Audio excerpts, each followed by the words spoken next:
Okay, welcome everyone to this talk that I gave. I'm again using the strategy of recording the talk after or before I gave it, because kind of the recording during the live experience is usually a bit, well, it's not impossible. I did that in the past and several people did that in the past as well, but I feel like it gets a little bit less good quality, right? So that's the point why I'm kind of recording this here in my nice little setup where it's kind of better quality. But we don't have any intermediate questions, and that's a bit sad. But anyway, that's just how it is. So today's topic, and I should really mention the people here before I forget, splits into two parts. There's a not part, and that's a Kazhdan-Lusztig part. We'll see what that means. And yeah, the not part is mostly based on work of these guys. Absolutely excellent work. We'll see one of their websites if we get there. And also Victor Zhang. Also we'll see one of the websites of Victor's as we get there. And the KL part is mostly due to Lakaban and Vaz. And yeah, we will see a few animations and so on as we go along. This will be a lot of animations and pictures type of talk, which hopefully you enjoy a lot.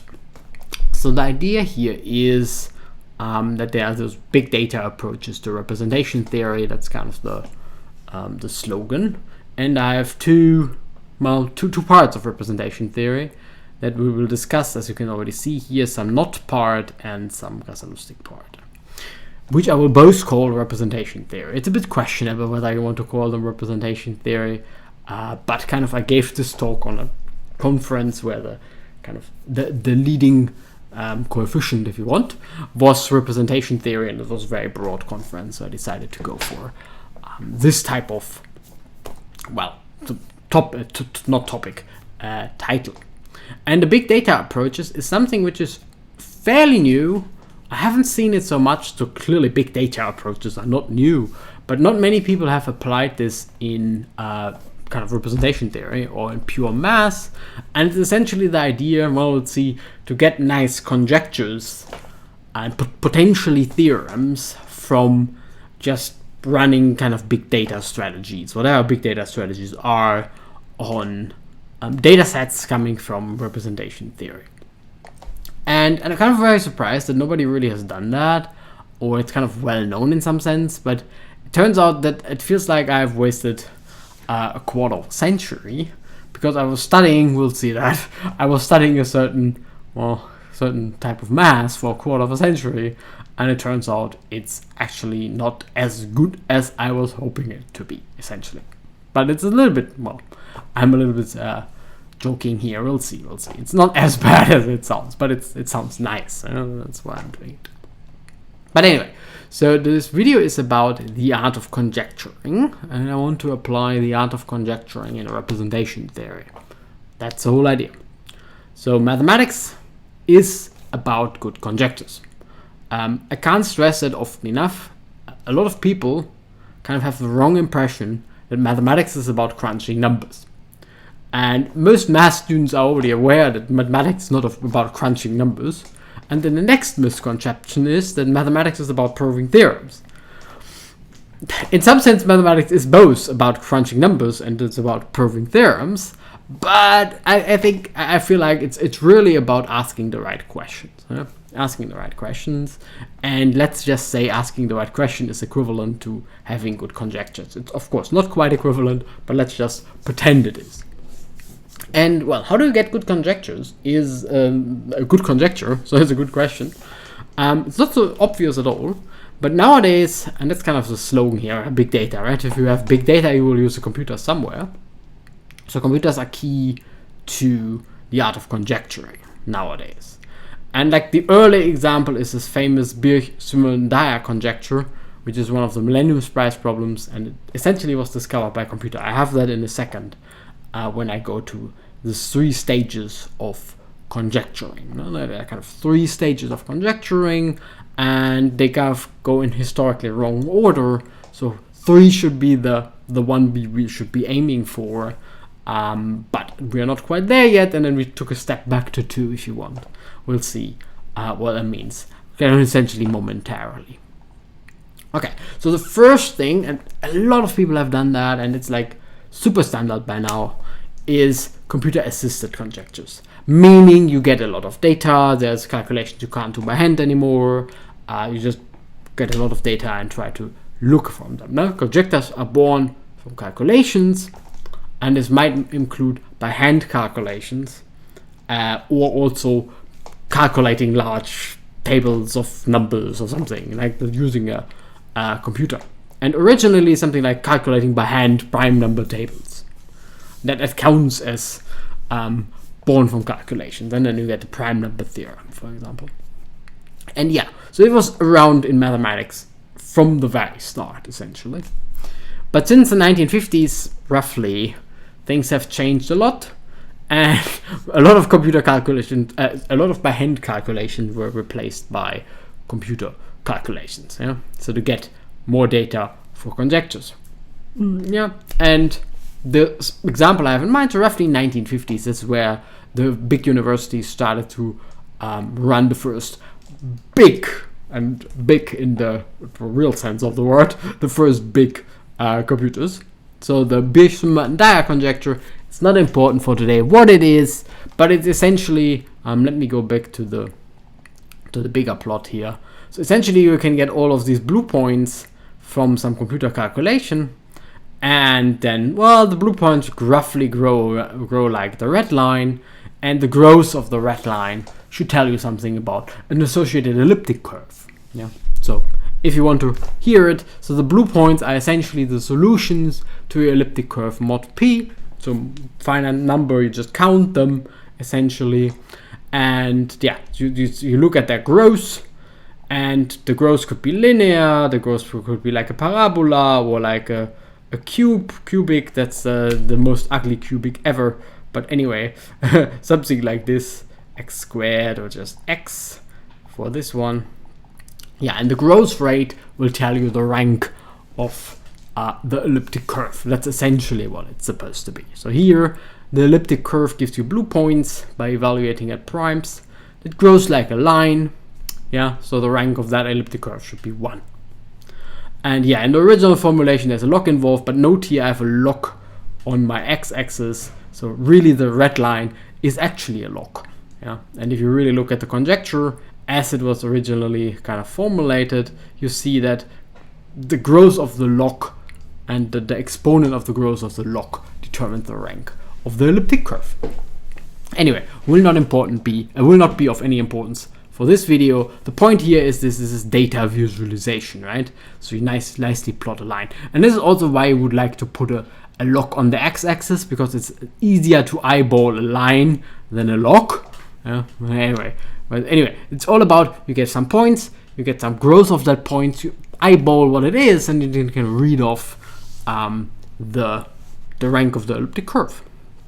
And this was one of these conjectures, really 1950s. We're talking about 1950s here, where I feel like it's like yesterday. Yeah, for me it's really like yesterday. I feel like really in the 1950s. That's like a blink of an eye ago. Where they had those vacuum tube computers, where you had like many vacuum tubes, and there were really jobs associated to this. Like printer was a job at that point. Yeah, so there was someone who printed your stuff, and they were computing those points, send it to an engineer who printed them. The good old times. Anyway, this was data visualization. And nowadays, of course, it's still the same. It just is a bit more convenient to do it. So we get more and more of those type of examples. The third stage, which roughly started in the 1980s as far as I'm aware, is actually what we should do in general. So I've said that a million times. I'm happy to repeat that. Let's get rid of all humans. Let's do computer. Let the computer do everything. In particular, automated conjecturing, right? So really automated conjecturing. I say it again. No human input. Yeah. And what people tried, clearly, if you do something new, you start with graphs, because everyone likes graphs. Graphs are easy. Graphs are graphs, right? So everyone starts with graphs. Anyway, so they had a program called Graffiti, and essentially did the following. You had a list of graphs, whatever. I only have 9 here. doesn't matter. You have a list of graphs, they had a bigger list, not 9. You have a list of graph invariants and a list of graph properties, whatever, the number of colorings, and whether it's regular, something like that. And you let the computer piece together all the data. So maybe you plot something like this, where you have a certain invariant here and another invariant here, and apparently you can draw a line between them, so there should be a linear relation between them. That's what they do, and maybe that only works for certain colors of graphs, regular graphs. And you just run over the whole database and kind of throw in all comparison that you can, or the computer will throw in all comparison that it can find, and just print a list of conjectures. I call that data search. Yeah? So you essentially have a lot of data, let the computer decide what to search for, and prints everything that is true across the data set. The bait and the catch here is there's no human input at all. That's good. That's excellent. No human input. Let's get rid of all humans. The catch is, the computer will print literally everything. Yeah, so you get a little bit of kind of a boring list of examples, and only like 1% of them are actually really exciting. But since you get a million, even 1% of a million is still not so bad. But there's some work involved, at least up to this stage, how to kind of extract the good conjectures and get rid of the shit conjectures if you want. So here are some examples that the computer came up with. Whatever, and some invariant has a linear relation between them, like in the previous picture. Here's the linear relation. So some invariant is smaller or equal than another invariant on the set of regular graphs, and then people went ahead and actually really proved that. So it had this kind of a two-stage process. Some of the proofs were not just automated conjectured, but also automated proven, which is kind of really exciting. Like no human input at all. Give data set to a machine, the machine puts up the conjectures, the machine puts up the proofs. Perfect. But most of this was designed for conjecturing, so most of the conjectures were actually then not proven by the machine, and someone else proved them later on. And it's just one example of many. As far as I can tell, they all still have the same flaw, so you get this list of conjectures, and most of them are of questionable quality. But anyway, you get a list of conjectures, not so bad, and nowadays it's not just graffiti. So here's an explicit example, by the way, but also, not just graffiti, but there's also something like in symmetric functions and whatever you can imagine. There are plenty of automated conjecturing programs. And you can also call this data separation if you want, instead of data search. So data visualization, data separation, whatever you want to call it. Hope that makes some sense. And again, keep it in mind, I want to apply this in representation theory. Right now we only see graphs. And so art of automated conjecturing is a little bit stuck. As I said, we haven't made a lot of progress, but made a little bit of progress. And what got really popular, attention is all you need, don't forget that. What got really popular in the past, 10 years something, is AI-assisted conjecturing, which is not as perfect as automated conjecturing, but it's somehow getting better results, because automated conjecturing still has this, I say it again, the problem of, and most conjectures are just shit, and in reality the computer just puts together all possibilities and gives you a list. So that's not perfect. We need to polish that. So if in case you wonder, yes, stage 3 need to be polished. Anyway, so stage 2 took over, and machine learning, I give you a mass example in a second, actually can be used to detect patterns. And as far as I can tell, the most popular one by now is reinforcement learning. So reinforcement learning is this idea that you give the computer a reward if it does something you want it to do. This is good. This is a good picture of reinforcement learning. And a classical example, which is really good, is that people use reinforcement learning to make AI learn to play StarCraft 2, and it got really, really good and beat all the professional players in StarCraft 2. So, let's have a look at an easier example. So that's kind of a fancy example, being able to play StarCraft 2. But anyway, here's another thing. So what people do en masse, and there's really a lot of papers in this direction at the moment, is something, there's a conjecture, whatever, blah, blah, blah, whatever it is, not really important. There's a conjecture about certain graphs that something is bigger than 0. Fine. So, and you don't, let's say you don't believe that conjecture. So you could try the following. You could try to play a game with the computer where the computer gets points if it constructs graph where this value is small, right? So you want it to be 0 or negative because you want to disprove the conjecture. So you give the computer a reward if the value is small. Okay, fine. And yeah, so the computer comes up with some examples where the value is small. And if you're lucky, like in this case, it's a really nice paper by Wagner, is if, well, the computer spits out something like this, and a lot of those, and you kind of can see the pattern. You have this tail here, and then this bouquet. And then Wagner just said, okay, maybe this just generalizes, and we just need to go to bigger pictures. And yeah, at one point you just do this, and you have 190 leaves here, and then you see actually that this is a counterexample to the conjecture. Let me say again what happens here. So you get a list of potentially counterexamples, or examples, depends a bit whether you want to prove something or disprove something. Let's say you want to disprove something. So you get a list of potential counterexamples. They're not counterexamples, but you get a list of them, and you see a pattern in them, and then you can try to prove the pattern. And I call this example or counterexample generation, right? You get examples, counterexamples, you see a pattern, you can prove that pattern. That's what a lot of people do nowadays. It works really, really well. There's kind of a paper I recently saw. I kind of forget what it was, but yeah, anyway. So they kind of disproved like 60 conjectures in graph theory using this strategy. And you might wonder, where on earth do they get 60 conjectures in graph theory from? Well, the art of conjecturing, why on earth do people in graph theory conjecture so much and all of it is wrong? Well, the art of conjecturing is actually not necessarily saying that a conjecture has to be true, right? It only needs to generate research. It only needs to generate ideas. So if you disprove a conjecture, if I make a conjecture and you disprove it, you make me very happy. If you prove it, you also make me very happy. I'm very agnostic when it comes to whether a conjecture is supposed to be true or not. And somehow in graph theory, people are a little bit more agnostic than in other parts of mathematics, and they just put out a lot of conjectures.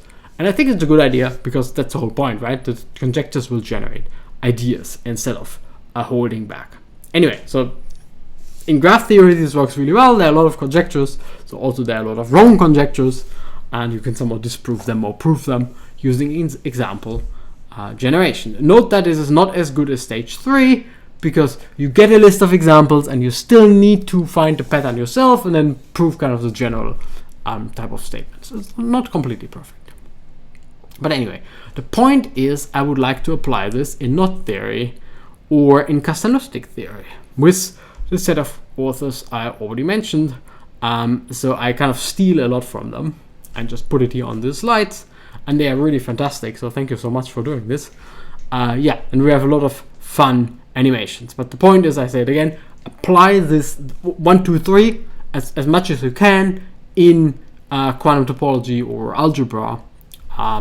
I'm not really good with stage 3 right now, so this should be actually how stages 1 and 2 can be applied in quantum topology or algebra, because stage 3, mind you, I think I got confused myself here. So stage 3 is the one we all want to go, and I don't think anyone has really done that in representation theory yet. So more like this idea of data visualization and kind of try to apply AI to get counterexamples or examples. And for this really to work, and this is kind of crucial if you're in this business, you need enough data. You know? So the whole point of machine learning nowadays is, well, not the whole point, but a crucial point of machine learning nowadays is to have large enough data sets. For what I want to do, Kazhdan-Lusztig polynomials, always KL by the way for short, and not invariants, this is actually kind of easy. Kazhdan-Lusztig polynomials are indexed by pairs of partitions. For the experts, I'm only staying with Kazhdan-Lusztig polynomials for the symmetric group here. But anyway, they are indexed by pairs of partitions, so you get n factorial squared data points. That's actually a lot. And when I started this, I wasn't aware that it's actually maybe even too much. So the data output, it gets really large that you get, and you need to think about a little bit how to even extract the data from whatever, a gig file, text file, right? Yeah. Anyway, doesn't really matter. That's kind of a technicality that comes in later. Just keep in mind, we have enough data for those, and factorial squared. And for the knot stuff, well, there's something that the knots, number of knots in the number of crossings. So you can just order knots by how many crossings you need to draw a diagram for them.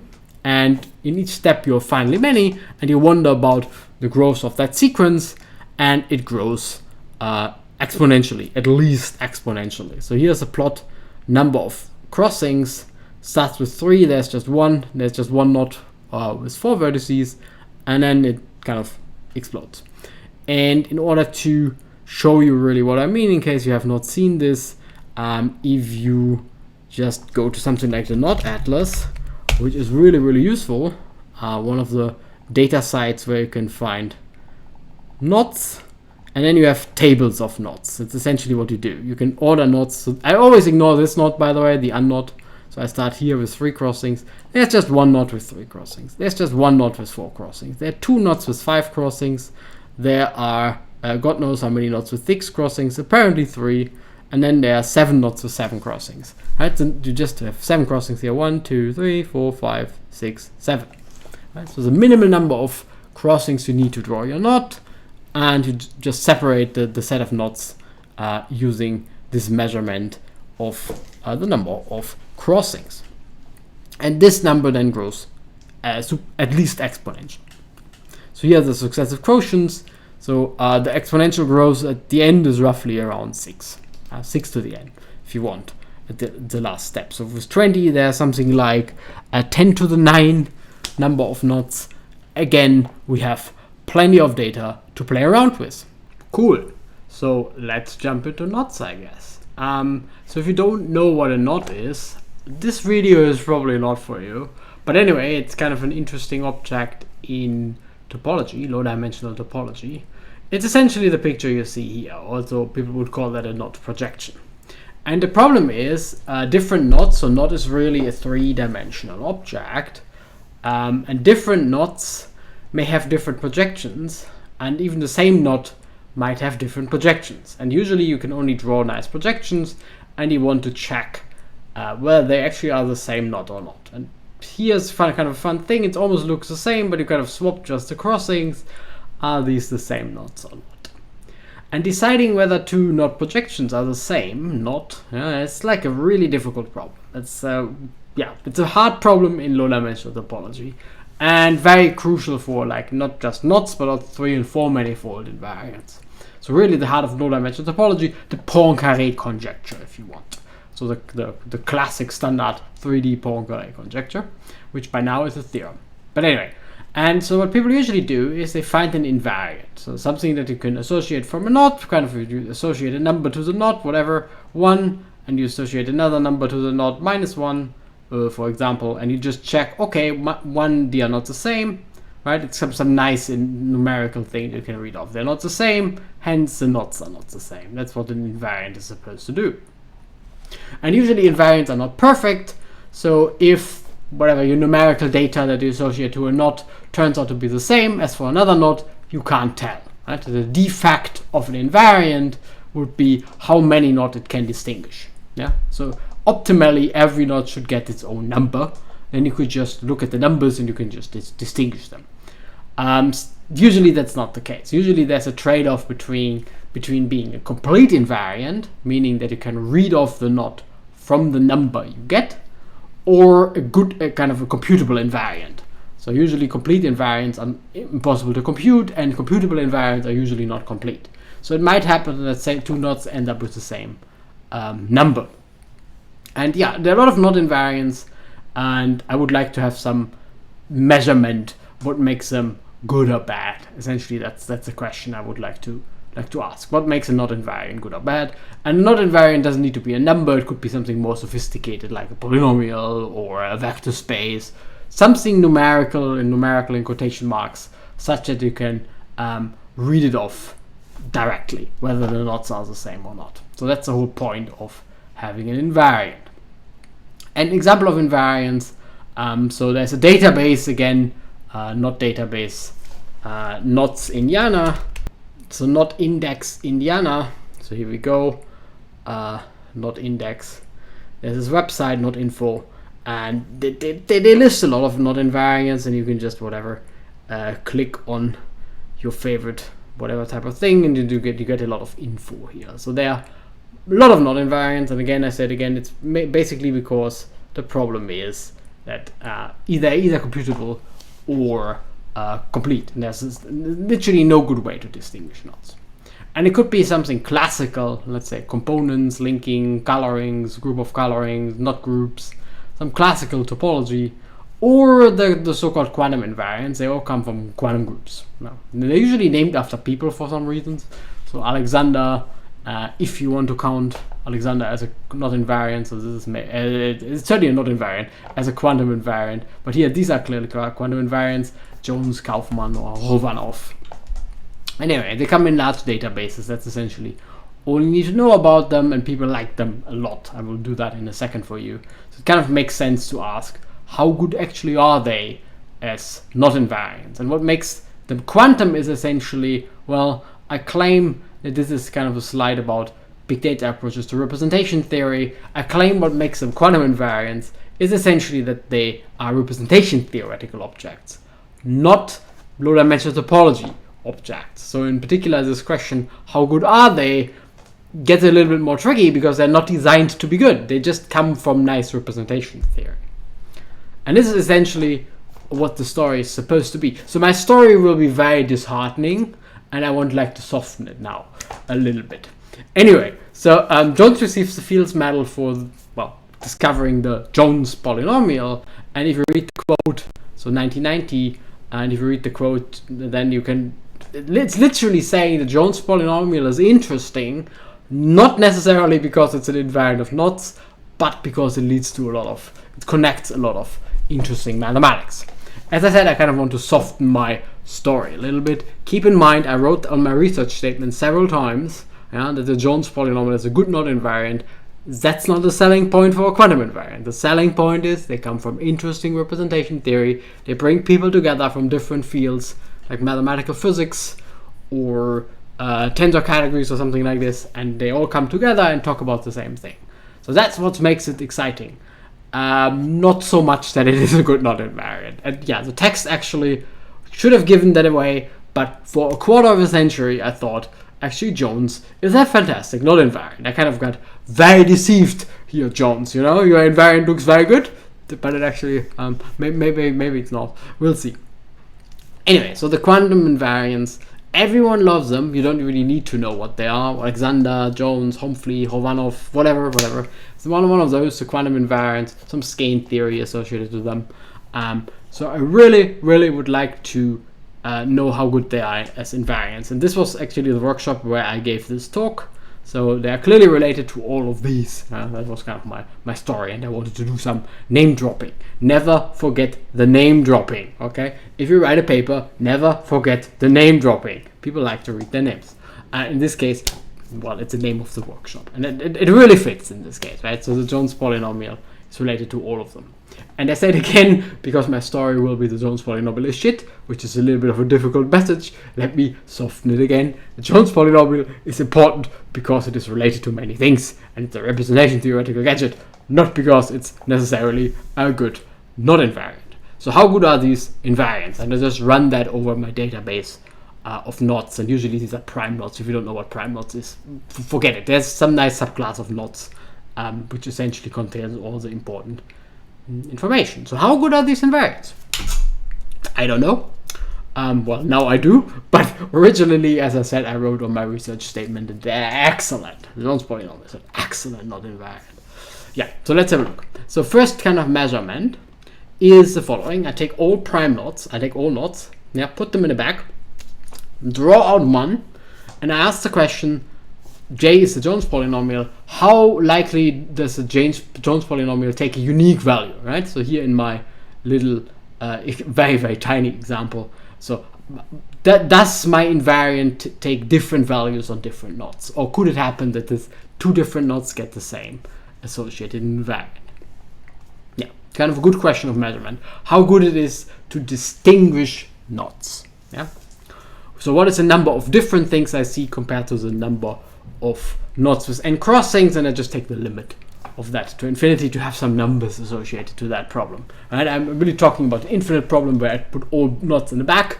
That's a bit difficult to do in practice. I just cut it off at one point and just take the limit. So I'm asking essentially what is the limit, or what is the asymptotic of that limit, or something like that. Yeah. So can I write down something more explicit? And this whole idea came from a famous paper by Kazhdan-Lusztig and Mofka, a really good paper, and they have a very nice ICM talk in 2018. It's fascinating to watch. You can just Google it, and there's a video. So they give this kind of tandem talk, which I've never seen before. So whatever, Kronheimer starts, and Mofka drops in, and Kronheimer takes over. It's fantastic. It's absolutely fantastic. Highly recommended. And among other things, they talk about this statement that the Hovanov homology is an unknot detector. So Hovanov homology detects the unknot. Substitute Hovanov with Jones. Let's just do that. Jones detects the unknot. Yeah. So detects the unknot means whatever kind of value Jones takes on the unknot, you will never find it anywhere with any other knot. But it detects it. And yeah, this is really an important paper in the field. Well, hence an ICM talk, I guess. And then people just kind of worked on this, right? So that it detects. Well, I just have this unfinished list here that I actually stole from some slides. So yeah, people just worked on this, and there's just a list of them and whatever. Probably not even a complete list, whatever. It detects the unlink, it detects a trefoil or whatever, something like that. The trefoils, actually. So trefoils, what are the trefoils? Well, it turns out that these two are not the same. So these are the trefoils. The trefoil and its mirror image, the trefoils. Anyway, so a lot of them. And you might ask the question, hey, this is good. There's a list of things it detects, so it's probably a good invariant, and it turns out it's not. So in this big data approach, what you now should do is to double check, because here, as you can see, the trefoil has 3 crossings, unknot has no crossings, the hopf link has 2 crossings, this link has 4 crossings, and so on. A very small number of crossings here. Has this actually a chance to be true in general? And it turns out that all of them are doing very badly. So what do you see here? Here you see the various colors of the various different polynomial invariants or quantum invariants that were taken here. Here's a number of crossings. They all start off with 100% for 8 crossings, which is really like this type of picture where it's really small. And then they drop all to 0. So here the Alexander polynomial at around, so this is 16, 17 crossings. The Alexander polynomial around 17 crossings is like 5%. Yeah? Only 5% of knots take a distinct Alexander polynomial with 17 crossings. So the conjecture I get from data visualization is here that they all distinguish knots with probability 0.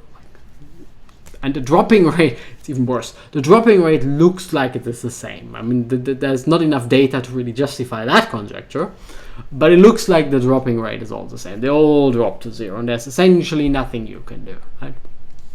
I have another plot for you that we can here play live on one of those little websites here. This was set up by Victor Zhang. So let's see. So here, different types of invariants, and you literally can compare them, whatever. Let's compare Jones and Alexander maybe, and you can see Alexander drops faster, but it's somewhat the same type of slope.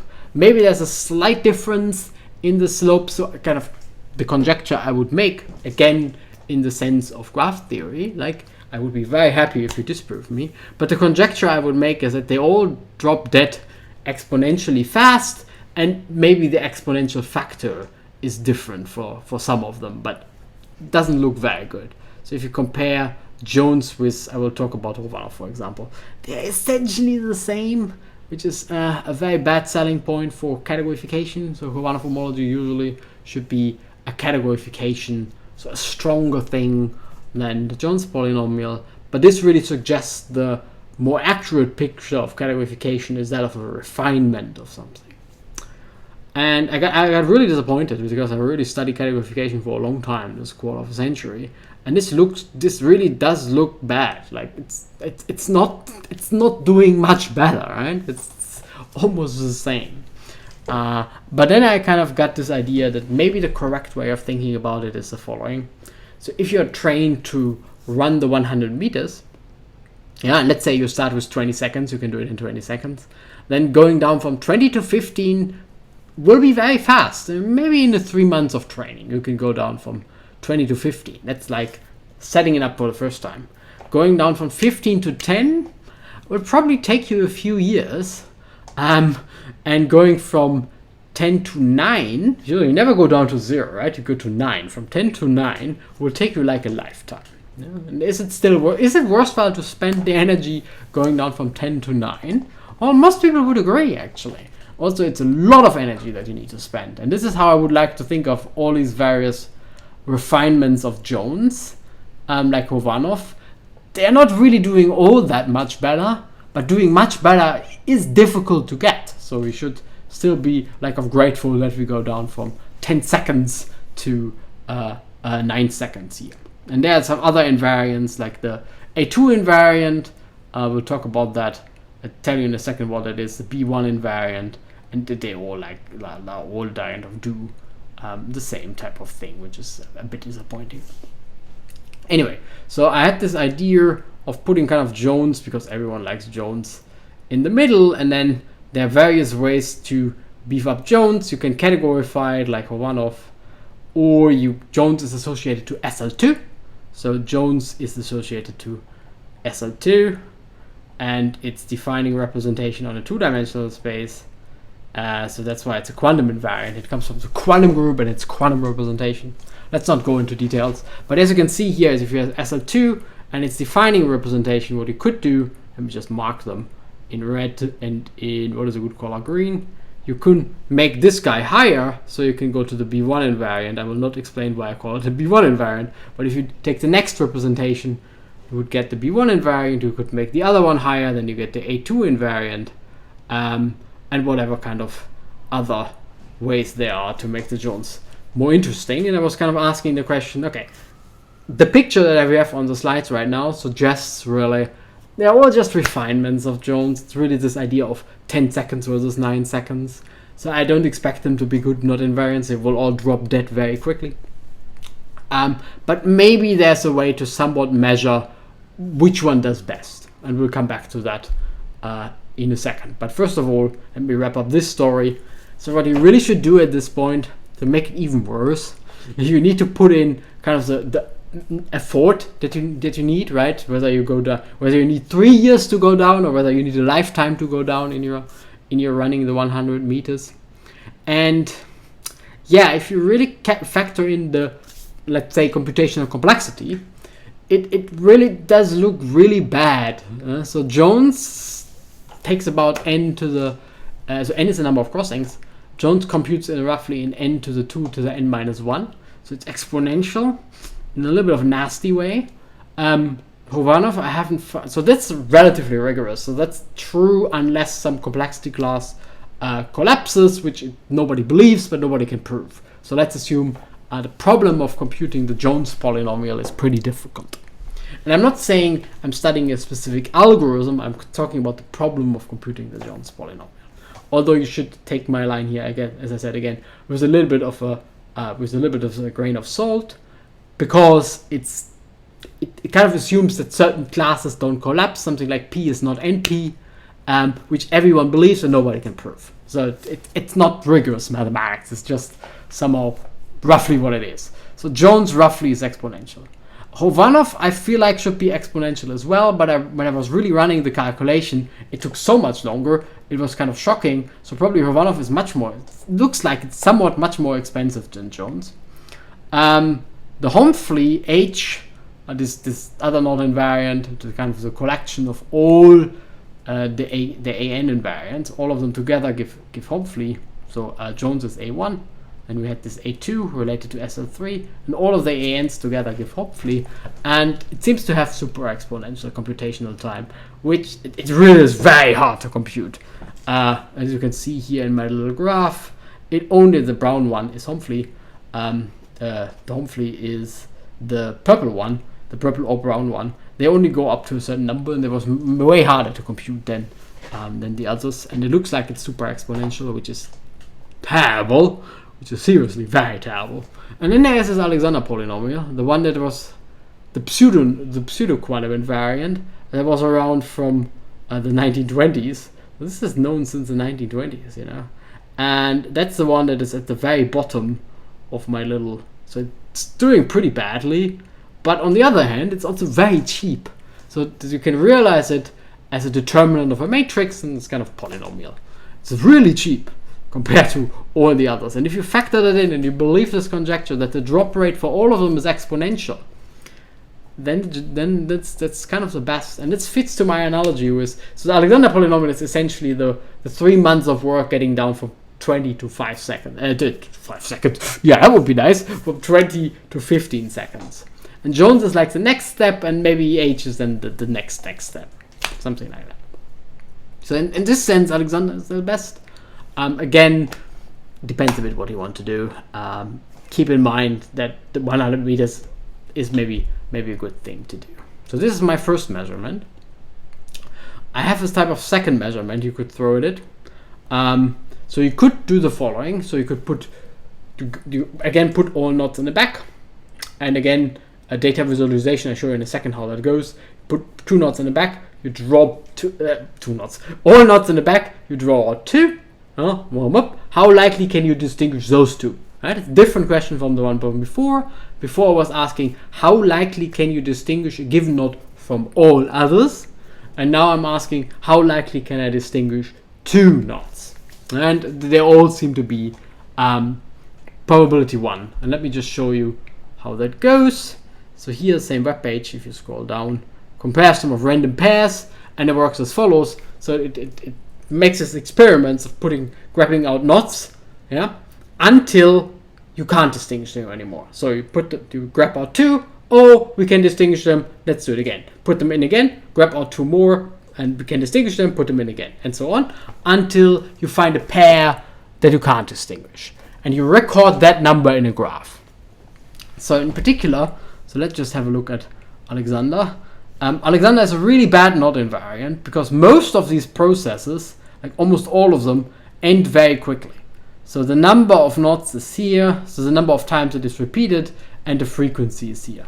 So if you see a big thing in the very far to the left, it means it is very likely, or it happens very early, that you can't distinguish knots. And the more it is spread out, kind of the better the invariant. So this is much better. So the B1 invariant is a much better invariant in this sense than Alexander. And it even is better than Jones, right? So Jones is like this graph. So let's have a look at Jones.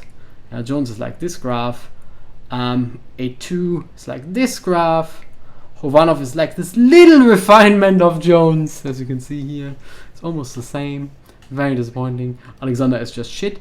And the B1 is kind of the best in this perspective. But if you really compare them, they all look kind of the same. They're just a little bit stretched out, if you want, even Alexander. So again, the same problem of computational complexity is here somewhat lurking in the background. Anyway, again, I would conjecture now the opposite for this problem, that the probability is 1. And the problem is, again, it's for all of them, so you can argue again, as I said, Alexander is the best, and we could have just stayed in the 1920s. We could do that. Let me give you one more way of looking at this, namely by topological data analysis. So kind of another way of measuring how good an invariant is what are the shape of the quantum invariants. So topological data analysis is a good example. You have some point cloud, and you're trying to find the structure of the point cloud. So here it's like, oh, I found a circle, right? So I found an S1. Very nice. So what is the shape of data? And yeah, what is the shape of the quantum invariance is what I'm going to ask here. And this is how it goes. So if you have a polynomial, I actually should have said that they're all Laurent polynomials, so they have negative exponents. Doesn't really matter. If you have a polynomial, whatever here are the polynomials, then you can form a vector out of them by just reading off the coefficients. Yeah. So here -1, 2, -2, 3, -4, whatever. You just read off the coefficients. The trivial one is just trivial. And you put them in a big vector space where you have some minimum value and some maximum value. And whenever your vector is not long enough, you just pad it with zeros, right? So here, pad with zeros. Here, double pad with zeros. And maybe I should make this. Yeah, so let's just make this nicer. Let's make this blue. And whenever we pad to this side here, we make it blue, right? These are all padded zeros here to make this fit in the same vector space, and the other one is green. So whenever we pad in this direction, yeah, so here's a padding, here's a padding, pad, pad, pad, pad, pad, pad. So you just do that, you add a few zeros to make them fit into the same vector space. In this case, it's an 11-dimensional vector space, right? They all live now as vectors in an 11-dimensional vector space. And you do that over your knot database, and you get high-dimensional vector spaces, but you now have a point cloud in that vector space. So you can run your ideas from topological data analysis to see what's going on. And this is the one I tried. So I tried persistent homology as well. That's kind of the first thing you try in topological data analysis. Turns out the point clouds are a little bit too big. I wasn't able to make it run, but it's definitely interesting to do it itself. I'm just saying I wasn't able to make it run. Anyway, so what several guys did, in particular, I will pull up the web pages in a second, is the following idea. So you take this point cloud, you take what is called a mapper.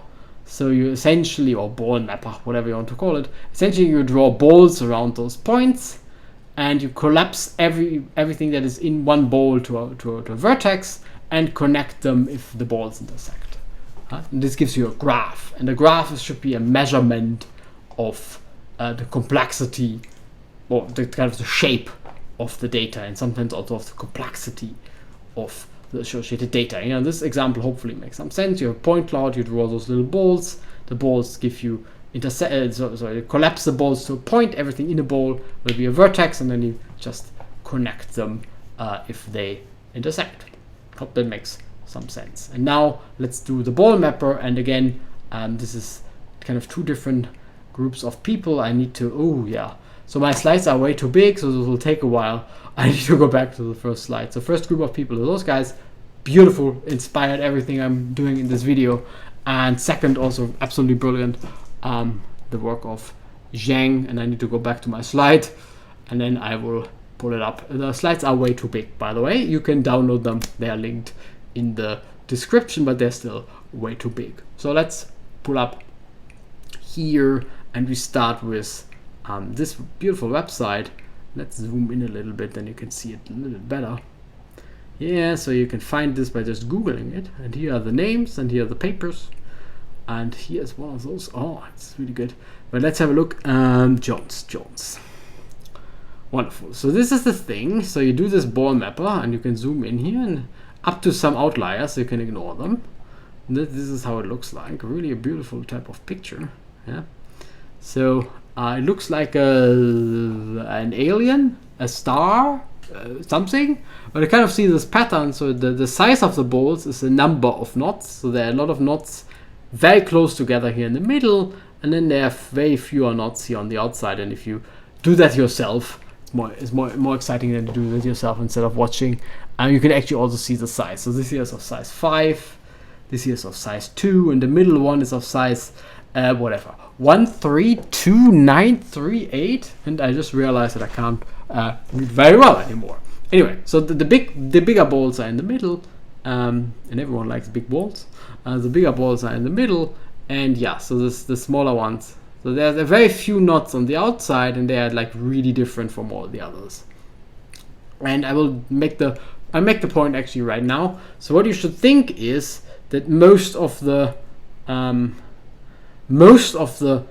easy knots end on the outside. In this case, the alternating knots, like torus knots, ribbon knots, something like that. Certain special classes of knots, the easy ones, and at the outside, and the difficult ones, and are in the middle for all of the quantum invariant. And this kind of explains why they are so difficult, why they have so much problems to distinguish knots, because essentially no knot is alternating.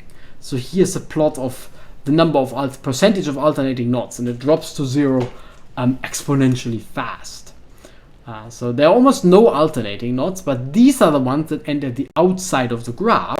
So they are really easy to distinguish from the other knots, right? So the measurement is here. The further it is to the outside, the fewer intersection with other polynomials, the more different they are. The easy knots are on the outside. And that's kind of the problem with this whole approach of quantum invariance, because it happens for all of them. I show that to you in a second. And yeah, essentially everything can distinguish the easy knots, like torus knots or something.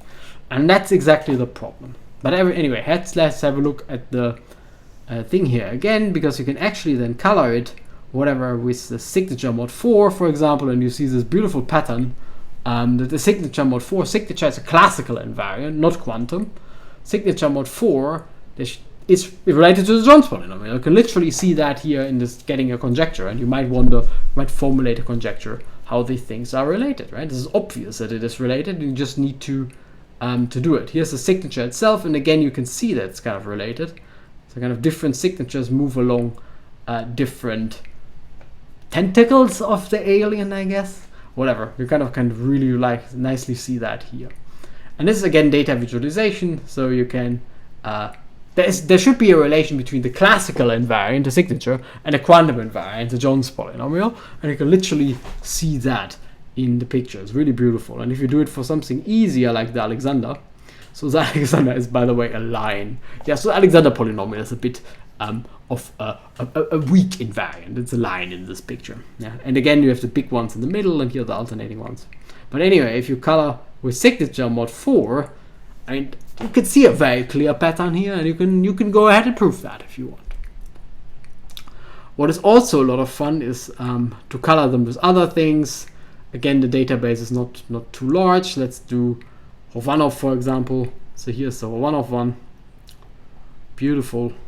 And you can select the color function, whatever you want to see. The Rasmussen S invariant, how does it? Oh, there's a pattern, obviously. You could see that, and then you might want to prove it. So there's some relation between the Rasmussen S invariant and Rovanov homology. And there are a lot of more things that you can just get from data visualization. Absolutely fantastic website. Here we go. Play around with it. I put the link in the description. Okay, and then the other website, I put the link in the description as well, also has some nice ball mapper comparisons. You select the one you want to start with. So let's say Jones, and there you go. So this is Jones. We can zoom in here, right? So if I just do that, it's a really nice picture. We can. It's actually a 3D picture. So oh, sorry, it's not a 3D picture. It's a 2D picture, so I can't turn it. But this kind of this Jones, whatever, alien. And then we can do something fun. So let's turn off zoom. We can, or maybe I need to zoom. We can select. You can also do that in the other one, but here it's a little bit nicer. We can select, let's say, the middle one. A few things in the middle. Let's say color them. Well, it'll take a while. There are a few of them. So it will color it. It's a bit laggy, I guess. Okay, now it's colored. So, voila. There you go. It's kind of colored in the middle. So if I want to move it around, I use this guy. Very good. So it's colored, and now you might wonder where these are the difficult knots, right? So where do the difficult knots end up? Very, very concentrated here in the other invariants, and you just scroll down. So here's the B1 invariant, and well, let's just have a look at Alexander. Kind of the same. They also end up in the middle. Here's A2. They're a little bit more spread out, and here's for one-off. It's maybe the most interesting comparison. The categorification. So if you zoom in, you can already kind of see that here. It's really nice to come on. It's really nice to play around with this yourself. You can literally see that they're further spread out, right? So if you start with something in the middle, and that's what Rovanov does. It's a refinement of the Jones polynomial. So the knots that are very concentrated in Jones are a little bit pushed away in Rovanov, and you can compare the others as well. Whatever. Let's do something different. Let's zoom out a little bit, I guess, and let's just select. So clear clear, and let's just select a branch here, something like that. Color the branch. Takes a while. The branch is now colored, as you can see. So where are the knots here in Jones that are sitting around one branch? And here in the B1 invariant, they're kind of a little bit spread out. In Alexander, they're somehow also in, well, Alexander is a collapsed version of Jones, right? So they're just one branch down here, as you can see. Here, that's interesting. In the A2 invariant, they just form their own branch as well. And since there is no, I mean, this branch is pointing in a different direction, but the graphs are not randomly embedded, but the directions don't play a role. So this is essentially the same slice. So A2 does roughly the same as Jones does as well, and so it's same for Hovanov. They should end up, oops, I should zoom out. They should end up on one branch of Hovanov. Yeah, so they all associate them to kind of the same. All knots roughly do get the same associated branch here, except for the B2 invariant. The B2 invariant is a bit different. It kind of spreads it out differently. And that's why I think, the B1 invariant. And that's why I think the B1 invariant is kind of the best one. And there's this conjecture, wannabe conjecture, that if you take, this is called the colored Jones polynomial, if you take all colors together, you can actually distinguish knots. And you can literally see that here, because if you just, let's maybe do one more. If you select some branch here, whatever, let's select the, I don't know, this branch down here. Well, let's see whether I selected it perfectly. And then it's really spread out in the B1 invariant. And here, for example, it's still one branch, and here it's, okay, I probably selected two branches by accident in Hovanov, but in Jones, but you can see it's kind of the same here, kind of the same here. Here should be just around one edge. It's very tiny to see, but here it's kind of spread out. So here's a little bit of color, here's a little bit of color, here's a little bit of color, and that's kind of anyway, you can play around with it. So it's kind of a measurement of how difficult things are, and the problem, the good, bad news, whatever, the ones that are difficult to distinguish are in the middle for all of them, and there's essentially nothing you can do with the quantum invariants. But okay, at one point I need to stop. The video will be too long anyway already. So let's go to the KL polynomials, and this is really another set of polynomials which you might not have seen, but they're very popular in same type of story. They're less popular, I guess, in the quantum invariants, but in representation theory, in combinatorics and geometry, they're like really popular. And essentially what they are supposed to be, and it goes back to papers by Verma, is that the graded base change, the grading gives you the Q, so just read of the graded dimension gives you a Q, and then a graded base change between the simples and the Verma modules. Whatever, doesn't really matter what they are, people like them. And I've spent, again, the same story, right? It doesn't really matter what they are, people like them. And I've spent a quarter of a century studying them. But in this case, they're just polynomials in 1 plus. So it's something like 1 plus 5 times q, whatever, plus 15 times q squared, something like that. Okay, so we can do the same type of story for different types of polynomials. Yeah, essentially what I would like you to do is to take your own set of polynomials and play the same game. Anyway, so there's this two contradicting results, and yeah, one of them is wrong. So Verma originally proved that every polynomial is trivial, meaning it's 1, right? It's always at least 1 or 0. So they're of the form, they could be 0 as well. So they're either 1 plus something or 0. Okay, and Verma proved that they're either 1 or 0. And a little bit later, like 30 years later, Polo proved that every polynomial that could even appear is a Kazhdan-Lusztig polynomial. A little bit of two contradicting results. Turns out that Verma was fooled by a small number coincidence.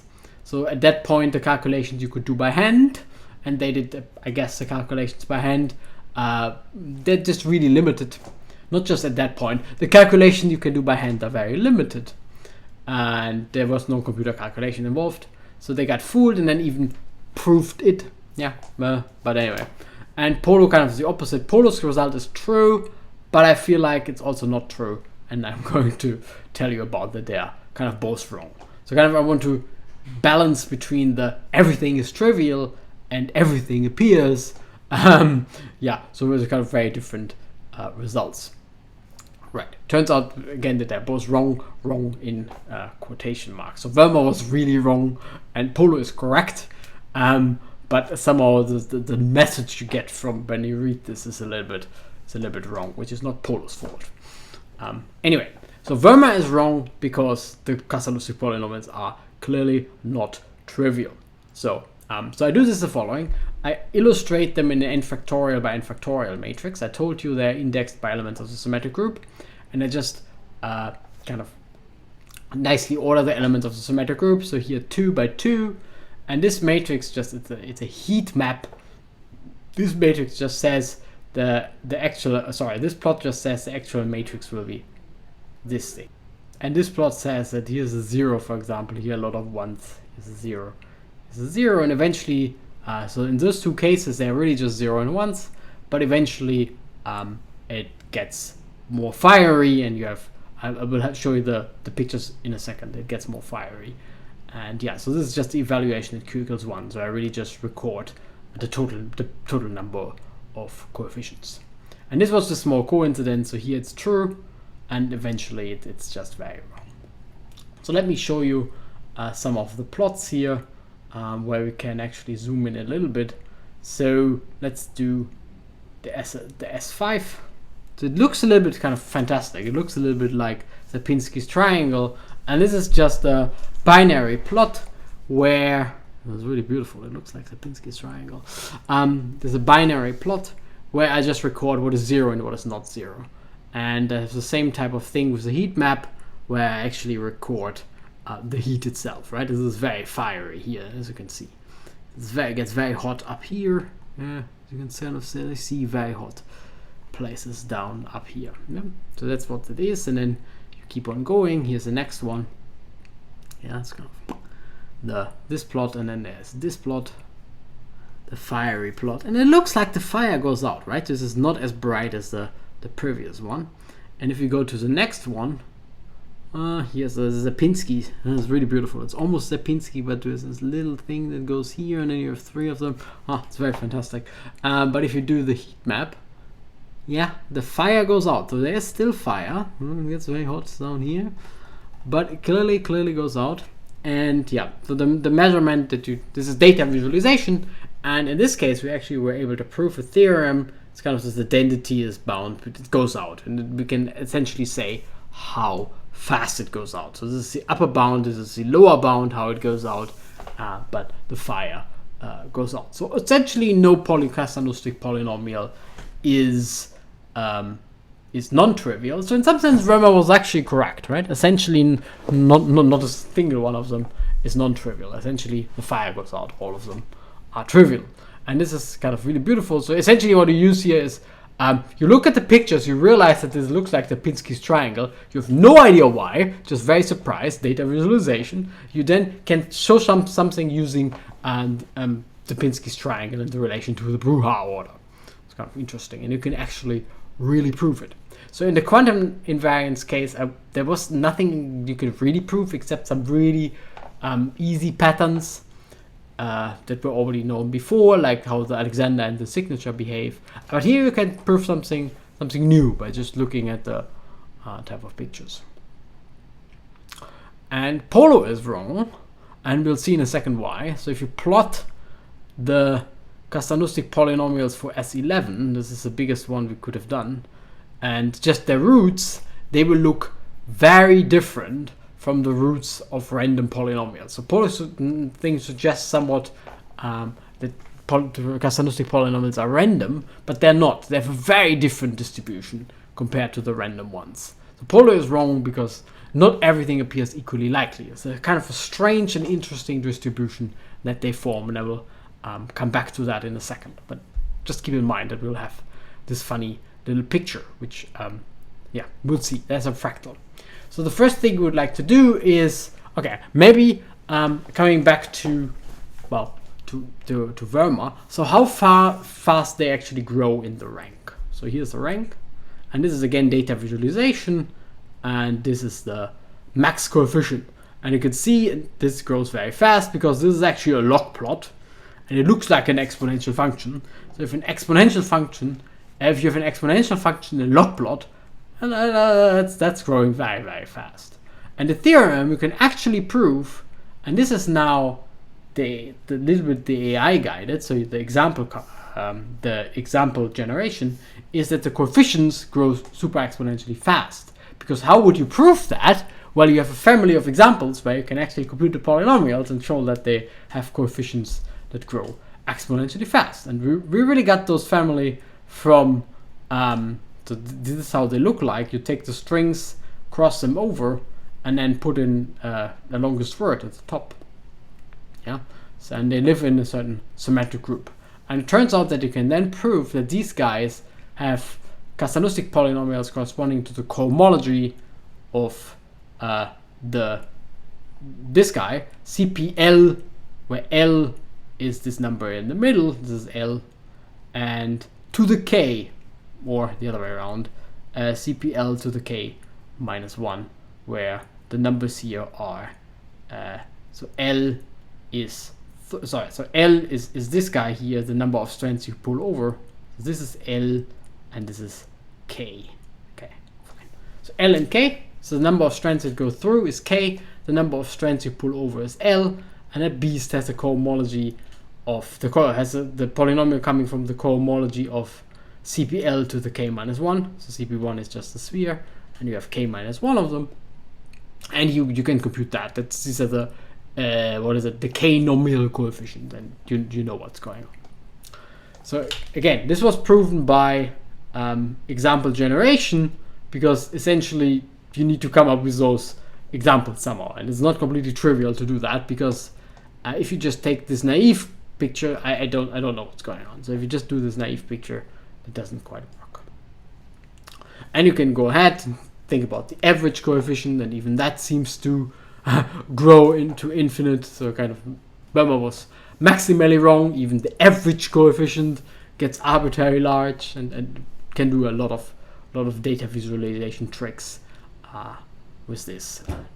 The number of unimodal polynomials goes to 1, which is saying like Polo was maximally wrong, because it's really a biased distribution. Almost everything is unimodal, so it looks like a binomial essentially, while almost no random polynomial is unimodal. Right? That's kind of a really biased distribution, and whatever. You can come up with conjectures, you can come up with proofs, and there's really a long list.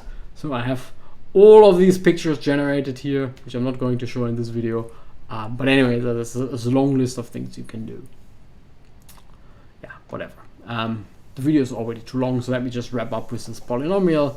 Again, this is KL, this is random, and you can see the difference. Almost all random polynomials, this is very difficult to see because the tail here goes out so long, and this is way shorter. So almost all random polynomials have roots around the unit circle. This is a theorem, and here it's clearly different. It's kind of very strange. So the randomly generated polynomials behave very different, while the Kazhdan-Lusztig polynomials have way more of the following type of behavior.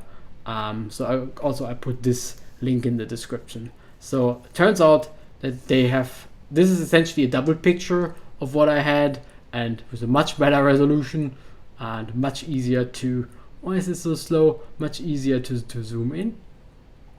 Yeah, so this is actually how it looks like. So there are a lot of, it's really beautiful. It's yeah, so there's this little areas where you have nothing around this is 0, then you have 1, then you have a lot of smaller ones of them. It looks like a Mandelbrot set. So there are many videos of zooms into the Mandelbrot set, and if you zoom in into the roots of those polynomials, these are really polynomials with integer coefficients distributed in a certain way, you see all of these fun fractal patterns here. So if you would be able to zoom in into these other ones here, you would see the same again, and on the website they do this very nicely.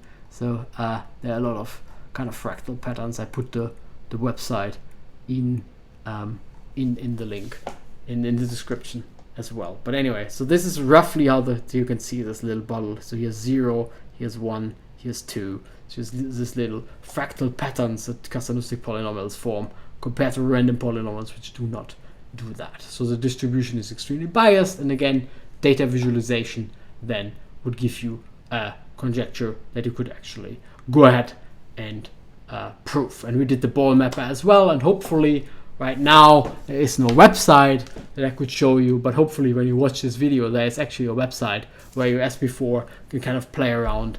And the ball mapper in this case is very fun. So kind of the Kazhdan-Lusztig polynomials form a little bit of a cylinder type object, which is really saying they are very different from random, because random would just be a random graph in this picture. Anyway, so data search, and this was essentially the summary. And there's a lot of conjectures. You get them kind of by data visualization, or you search through the data, or you use a topological data analysis, and some of them example generation, and some of them you can actually prove.